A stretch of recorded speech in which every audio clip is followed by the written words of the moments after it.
Olá pessoal, sejam bem-vindos à 31ª aula do curso Fundamentos de Freios e seus Componentes. Na aula passada nós vimos a perda da estabilidade direcional, ou seja, o bloqueio do eixo traseiro. Hoje nós vamos continuar com essa parte dinâmica, falando da percepção do bloqueio do eixo dianteiro. Naquele nosso exemplo de dois blocos representando o eixo do nosso veículo interligado por uma mola, esses blocos interligados por uma mola que nada mais é do que o nosso chassi, então o eixo dianteiro entra em bloqueio e o eixo traseiro apresenta a máxima eficiência de frenagem, sem bloqueio, ou seja, esse eixo perdeu a parte de aderência pneu-solo e ele entra em bloqueio, ele escorrega. E esse eixo não, esse eixo ele tem a máxima eficiência de frenagem, sem bloqueios, e ele consegue segurar o movimento do veículo.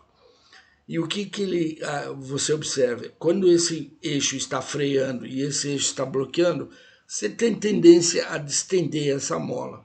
E quando você tem tendência a distender essa mola, a ação sobre o eixo dianteiro é que você perde a força lateral do pneu e o veículo tem a tendência de seguir conforme a tangente antes do bloqueio. Ok? Na realidade, o eixo dianteiro, ao bloquear, as rodas tendem a seguir a tangente do movimento antes do bloqueio e o controle direcional se perde, não importa para que lado se vire o volante. Essa é uma situação muito crítica e eu já passei por isso uma vez.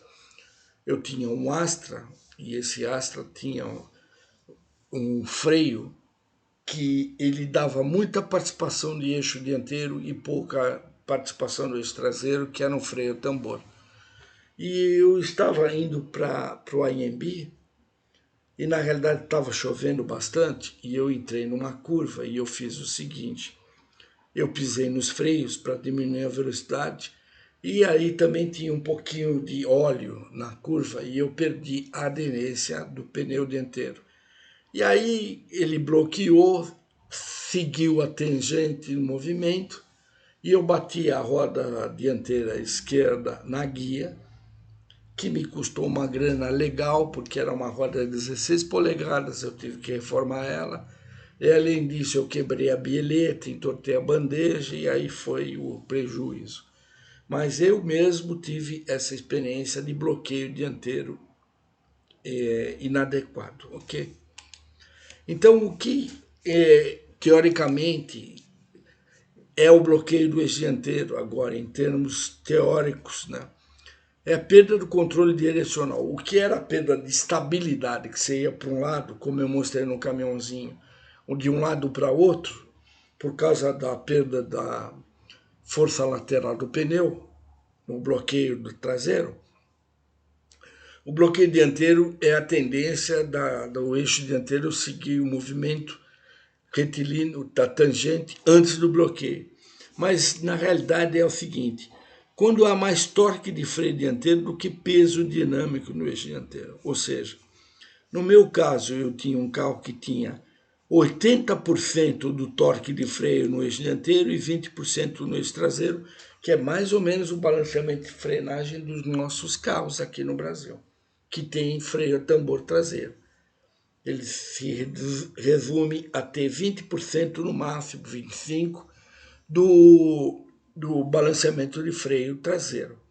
E o que acontece é exatamente isso. A distribuição dinâmica de peso, ela te proporciona 70% no eixo dianteiro e 30%. Então, o teu carro tem 70% do peso dele na dianteira e 30% na traseira. Mas você tem 70% de peso na dianteira e 80% de torque. Então, as rodas dianteiras vão necessariamente bloquear antes da traseira. Compreendido isso, pessoal? Então, é esse o efeito que a gente vê.